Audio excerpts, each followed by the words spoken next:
How are you today? I hope you're fine with your family. Oke adik-adik, jumpa lagi dengan Ibu Linda dalam pelajaran pendidikan agama hari ini.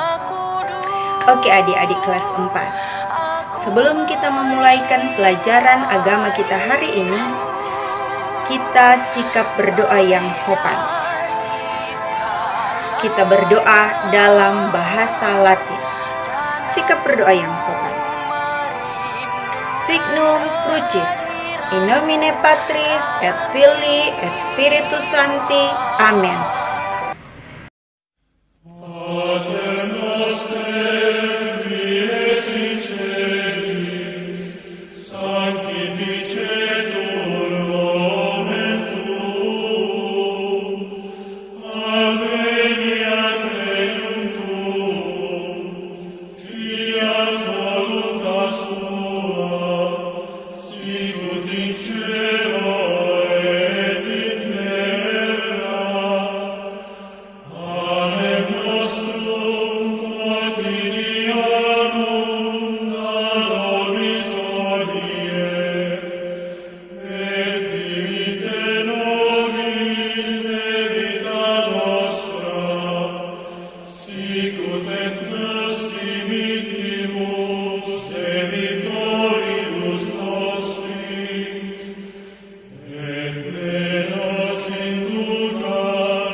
Ave Maria, gratia plena, Dominus tecum, benedicta tu in mulieribus, et benedictus fructus ventris tui, Jesus.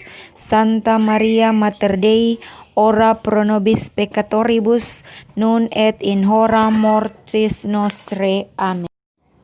Gloria Patri et Filio et Spiritus Sancto, sicut erat in principio et nun et semper et in saecula saeculorum. Amen. In nomine Patris et Filii et Spiritus Sancti. Amen.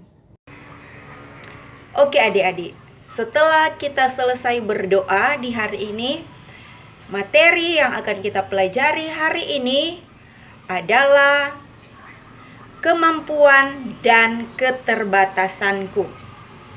Sekali lagi materinya adalah kemampuan dan keterbatasanku. Sebelum kita lanjut dengan materi, kita menyanyi bersama-sama lagu yang kita ketahui. Kita menyanyi bersama-sama lagu Yesus Pokok dan Kitalah Caranya. Tahu kan? Oke, kita menyanyi bersama-sama. 1, 2, 3.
Nah adik-adik, setelah kita menyanyi, siapkan kitab suci kalian.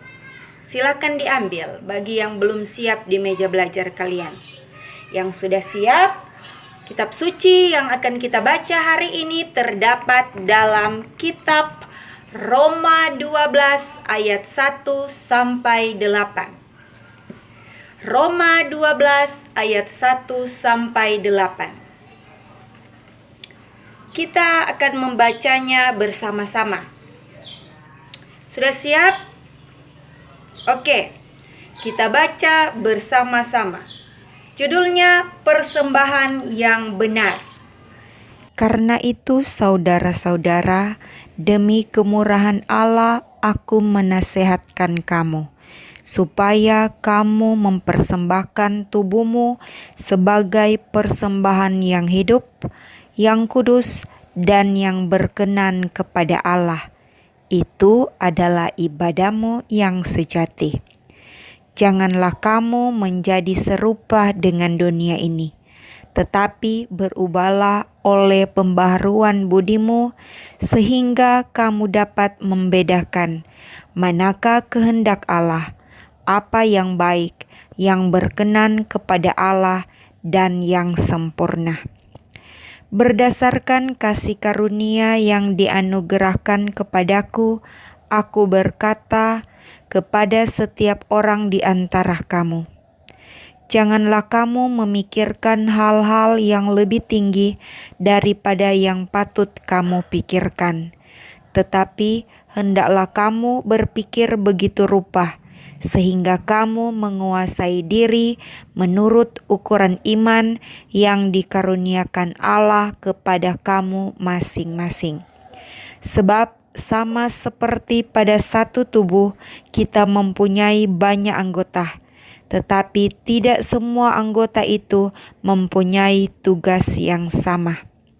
Demikian juga kita, walaupun banyak, adalah satu tubuh di dalam Kristus, tetapi kita masing-masing adalah anggota yang seorang terhadap yang lain.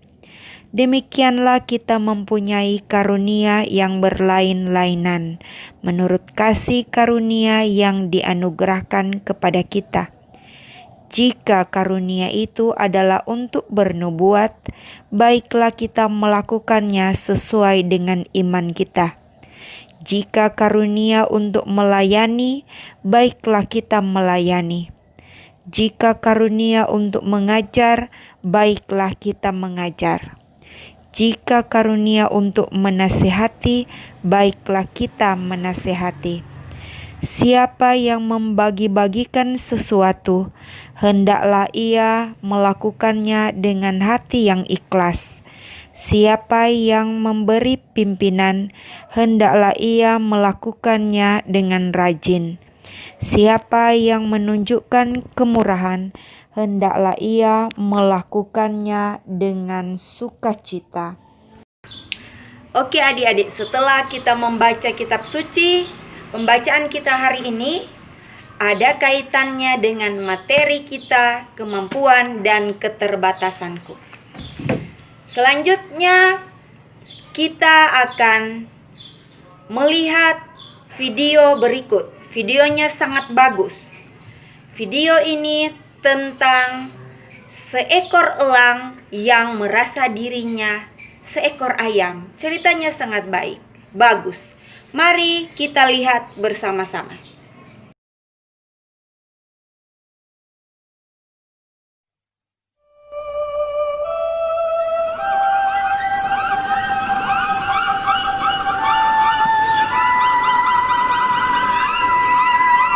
Saudara, suatu ketika ada sebutir telur burung elang yang jatuh ke kandang ayam. Persis tempat jatuhnya adalah di sarang tempat induk ayam sedang mengerami beberapa butir telur ayam baru. Hari demi hari, telur elang tersebut pun dierami oleh induk ayam dan sampailah waktunya untuk menetas. Seperti halnya anak-anak ayam yang menetas bersamaan dengannya, anak elang itu pun memperoleh perlakuan yang serupa. Waktu terus berjalan, sampai akhirnya mereka dibesarkan bersama-sama dalam asuhan dan penjagaan sang induk ayam. Setiap hari, mereka bersama-sama mencari makanan di sekitar kandang, bahkan sesekali ke tempat yang lebih jauh, yaitu ke persawahan di pinggiran hutan. Sebagaimana layaknya ayam, maka mereka menggunakan cekernya untuk mengais makanan yang terselip di antara dedaunan dan sampah. Makanan favorit mereka adalah sisa gabah dan cacing yang menyelinap di sela-sela atau lubang tanah becek di pinggir sawah. Oleh karena itu, tempat ini juga menjadi tempat favorit berkumpulnya para ayam untuk mencari makan siang mereka. Setiap hari, si anak elang yang dibesarkan di kalangan ayam ini juga melakukan aktivitas yang sama dengan saudara-saudaranya, mengkais-kais dan mematuk tanah untuk mencari cacing. Suatu ketika sedang melakukan aktivitas rutin mencari makan, tiba-tiba terbanglah di atas mereka seekor burung besar yang terlihat begitu gagah. Burung besar ini meliuk-liuk dengan gagah perkasa.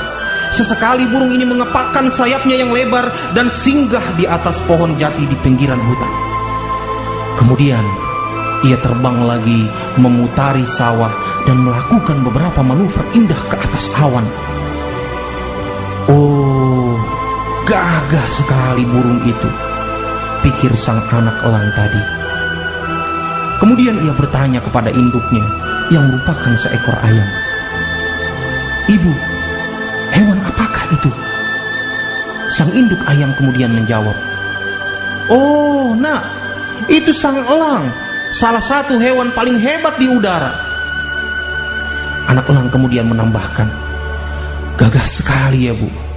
Tentu saja, itu salah satu burung yang paling gagah di muka bumi ini." Sang induk menimpali. Sejenak, anak elang terdiam sambil memandangi manuver-manuver indah burung gagah tersebut di atas sana. Kemudian ia pun berkata, "Ibu, bisakah aku seperti dia, terbang gagah dan meliuk-liuk seperti itu?" Sang induk ayam dengan senyum mencibir menjawab, "Alah, kamu ini banyak tanya. Hewan seperti kita ini tidak akan bisa terbang tinggi seperti dia. Kodrat kita ya seperti ini, menggunakan ceker kita untuk mengais cacing di tanah." Anak elang kemudian menambahkan, "Tapi kan, Bu, kita juga punya sayap."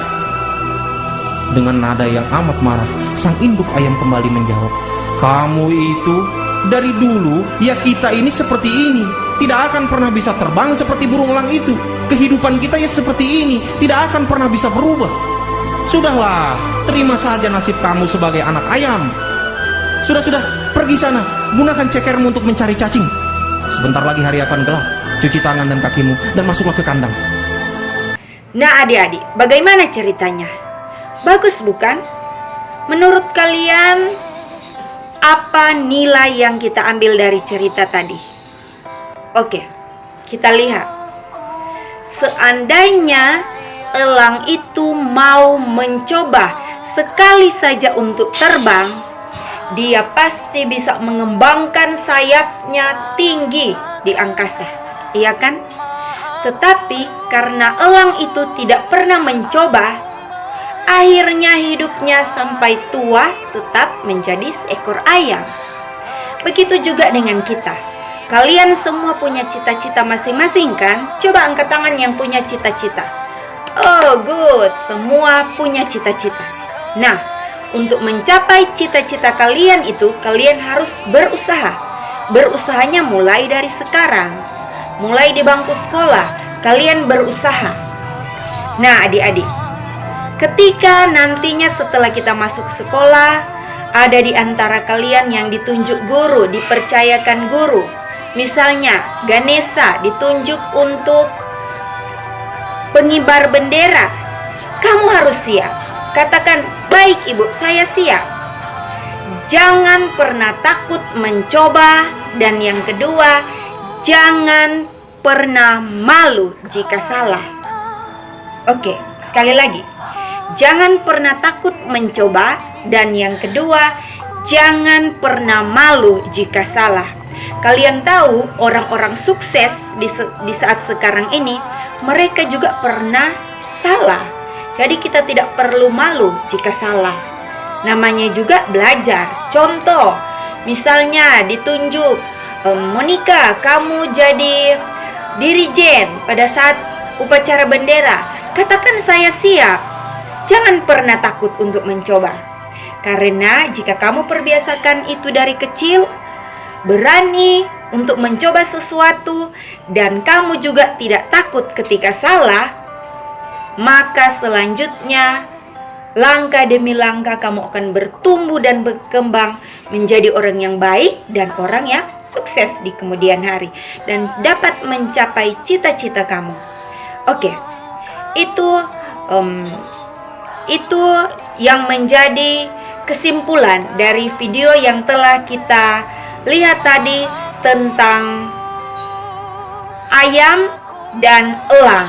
Elang yang merasa dirinya seekor ayam, padahal dia sebenarnya ada elang.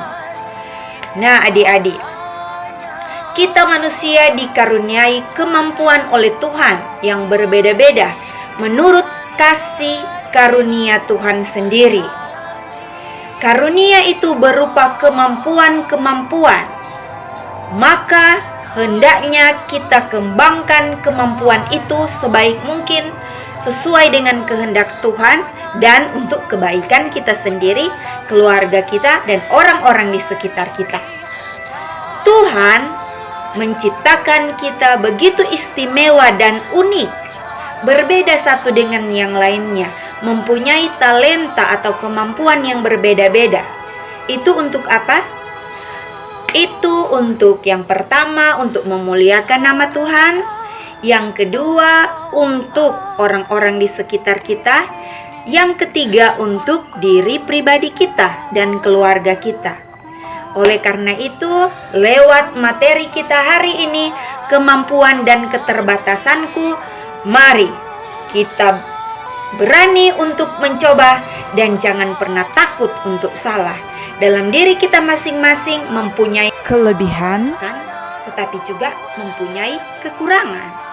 Oleh karena itu, mari kita terus bersyukur apa yang ada dalam diri kita dan kita kembangkan semua talenta dan kemampuan yang Tuhan berikan kepada kita. Semoga kita mampu melakukan itu di dalam kehidupan kita sehari-hari. Oke adik-adik, sekarang Ibu akan menampilkan ringkasan materi. Ringkasan materi ini silakan di screenshot ataupun di pause, lalu tulis ringkasannya di buku catatan kalian masing-masing. Ini ringkasan materinya.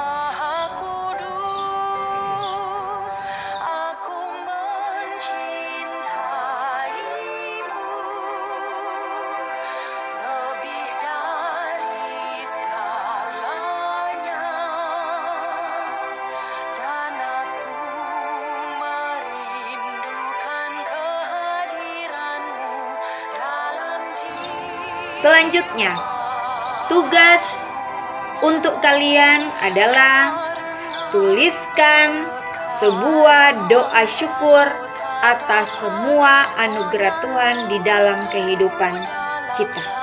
Sekali lagi, tuliskan sebuah doa syukur atas anugerah Tuhan di dalam kehidupan kita. Oke adik-adik, demikianlah materi kita hari ini tentang kemampuan dan keterbatasanku. Selanjutnya kita akan bertemu lagi minggu depan. Kita tutup kegiatan kita hari ini dengan sama-sama kita buat tanda salib. Signum Crucis, in nomine Patris et Filii et Spiritus Sancti. Amen. Oke, see you next week. Bye.